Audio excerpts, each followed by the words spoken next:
মুসলিম ধর্ম সহ সকল ধর্মের মানুষদেরকে আহ্বান করছি, লা ইলাহা ইল্লাল্লাহ।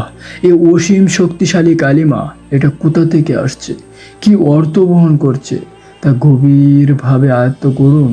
দুনিয়া এবং আখিরাতে সফল হবে তারাই যারা আজকে খাঁটি তওবা করে সারা দিন মগ্ন থাকবে আল্লাহর জিকিরে। দুবার ফ্লাইট উড়ে গেলেও ফিরে এলো শুধু একজন মানুষকে নিতে। আমাদের চোখের সামনে এই 2025 সালে মে মাসের 27 তারিখে ঘটল এক বাস্তব ঘটনা, যা দ্বারা প্রকাশ পেল আল্লাহর কুদরতের এক জীবন্ত প্রমাণ।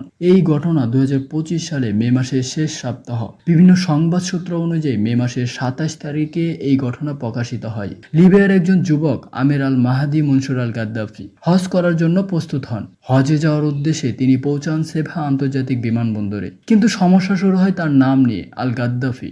আল গাদ্দাফি নামটি নিরাপত্তা ব্যবস্থায় ফেক হয়ে যায় আর তাকে আটকে রাখা হয়।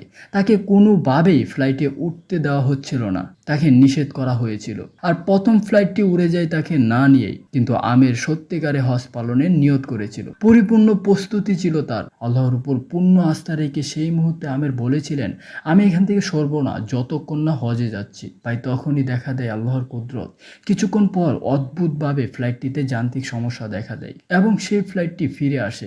এবার দ্বিতীয়বার আবারও আমের অনুরোধ করলেন তাদেরকে যেন তাকে ফ্লাইটে ওঠানো হয়, কিন্তু আবারও তাকে তোলা হয়নি। কিন্তু কি অবাক করা বিষয়, কিছু দূর উড়ে যাওয়ার পরই আবারও সেই ফ্লাইটে যান্ত্রিক সমস্যা দেখা দেয় এবং সেই ফ্লাইট ফিরে আসতে বাধ্য হয়।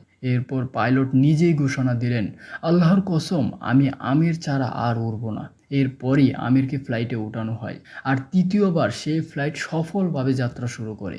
আল্লাহর ইচ্ছায় আমির পৌঁছে যান হজে। ভাই, এই ঘটনার মাধ্যমে একটি কোরআনের আয়াত যেন বাস্তব রূপ নিল আমাদের চোখের সামনে। পবিত্র কোরআনে সূরা আত-তালাকের 3 নম্বর আয়াতে আল্লাহ তাআলা বলেন, ওয়া মান ইয়াতাওয়াক্কাল আলাল্লাহি ফাহুয়া হাসবুহ। যে ব্যক্তি আল্লাহর উপর ভরসা করে তার জন্য আল্লাহই যথেষ্ট। সুবহানাল্লাহ। ভাই, আমিরের মতো একজন যুবক যার মুখে দাড়ি নেই, মাথায় টুপি নেই, কিন্তু তার হৃদয়ে ছিল আল্লাহর উপর অটল ভরসা। আর সেই ভরসার কারণেই আল্লাহ ফ্লাইট দুবার ফিরিয়ে আনলেন।